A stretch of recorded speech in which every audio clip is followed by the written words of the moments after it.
Ngayong araw po ng Huwebes, October 17, meron po tayong update sa lagay ng ating panahon. But before that mga kaibigan, please don't forget to like and subscribe and pahit na rin po na notification bell para always kayong notify sa lagay ng ating panahon. Mga kababayan, ito na po ang sinasabi natin. Meron po tayong binabantayan ngayon na banta or sama po ng panahon. Meron pong tropical depression na nabuo po sa labas po ng Philippine Area of Responsibility. Ito po yung mga nakaraan na binabantayan natin na low pressure area or Invest 93W na isa na nga pong ganap na tropical depression or mahinang bagyo. So saan natin nakuha ang update? Ayon po sa ating source, dito po yan sa Japan Meteorological Agency at sa ating mga advanced radar weather, ay yan po yung nakita natin sa track. So kung nakikita po ninyo sa update ng Pag-asa, ito isang ganap pa lamang na low pressure area, pero sa ating advanced weather model, ito po isang tropical depression na. Alam naman natin kapag low pressure area, sa tropical depression ng patungo niyan. So yan po ibanta at paghahanda or paalala sa bawat isa na ngayon pa lang maging handa na tayo. Mas maganda na ka-advance yung handa natin kaysa magugulat na lang tayo bakit sobrang biglaan po ng lakas ng pag-uulan. So malawak po yung sinasakop ng track nga po ng lakas itong hangin na sinasabi natin na tropical depression or banta ng panibagong bagyo sa Pilipinas kung pumasok man po. Meron po mga landfall scenario, may ilan naman po mga recurve scenario or yung paglihis po ng direksyon ito nga pong tropical depression. Hindi po inaalis mga kababayan ang posibilidad within the next 24 to 48 hours ay mabilisan itong pumasok po sa ating bansa. At dahil nga po may mga posibilidad ng landfall scenario ay malaki din ang tsansa na ito ay magpaulan sa ilang bahagi ng ating bansa habang papalapit po sa par. So maging handa na lamang tayo mga kaibigan.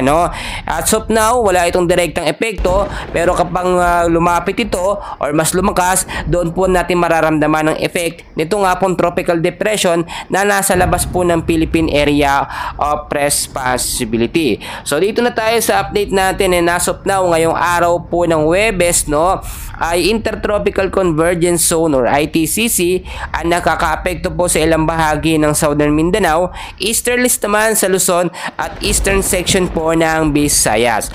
Forecast weather condition sa area po ng Soxargen, BARMM, maulap na kalangitan ng mararanasan with isolated rain showers and thunderstorms dahil po sa ITCC. Kasama rin dito ang Zamboanga Peninsula, Sarangani, Sultan Kudarat, Basilan, Sulu, Tawi-Tawi at Palawan. Sa Metro Manila naman, ilang bahagi ng Luzon at Eastern Visayas at sa ilang lugar na aking hindi nabanggit ay patuloy din po makakaranas ng cloudy skies with isolated rain showers and thunderstorm. Mahina hanggang sa malakas na mag-ulan ang posibleng maranasan dahil po yan sa Easterlies, ITCC at sa mga localized thunderstorm. Mga kaibigan, binabalaan po natin ang bawat isa sa maging handa tayo na kahit minsan sa hapon ay may mga malalakas na pag-ulan dahil po sa mga localized thunderstorm, posible yan magbigay ng banta ng pagbabaha or bigla ang pagbabaha kapag maraming basura at hindi tayo nakahanda. Mag-ingat din yung mga landslide prone area mga kaibigan. Sa Kuala Lumpur, Malaysia, naging example, nagkaroon po ng heavy rainfall dahil po sa thunderstorm mga kaibigan, nagkaroon ng biglaang pagbabaha, nagkaroon din po ng mga biglaang landslide dahil hindi nga po nakahanda. Minsan kasi kapag may bagyo lamang doon naghahanda ang ating mga kababayan, pero kapag walang bagyo, wala tayong ginagawa, patuloy tayo nagkakalat ng mga basura, yun po'y bumabara sa mga kanal at naging main cause po ng pagbabaha. So paalala ito mga kaibigan.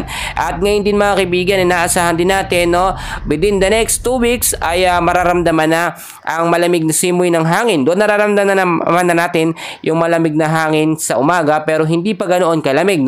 Northeasterly wind flow, yung pag-ihip ng malamig na hangin, meron na po yan. Pero yung sinasabi natin na amihan season ay sa katapusan po ng Oktubre or first week ng November, ito'y mararamdaman na at mararanasan na natin.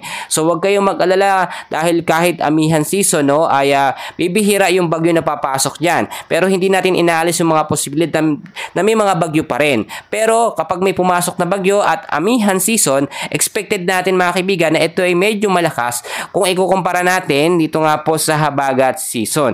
At dahil nga po meron tayong tropical depression na na-monitor, yan po ay patuloy nating babantayan at at i-monitor. So yun lamang update natin for today, and please huwag kalimutan na i-like at i-subscribe ang ating channel. Maraming salamat po.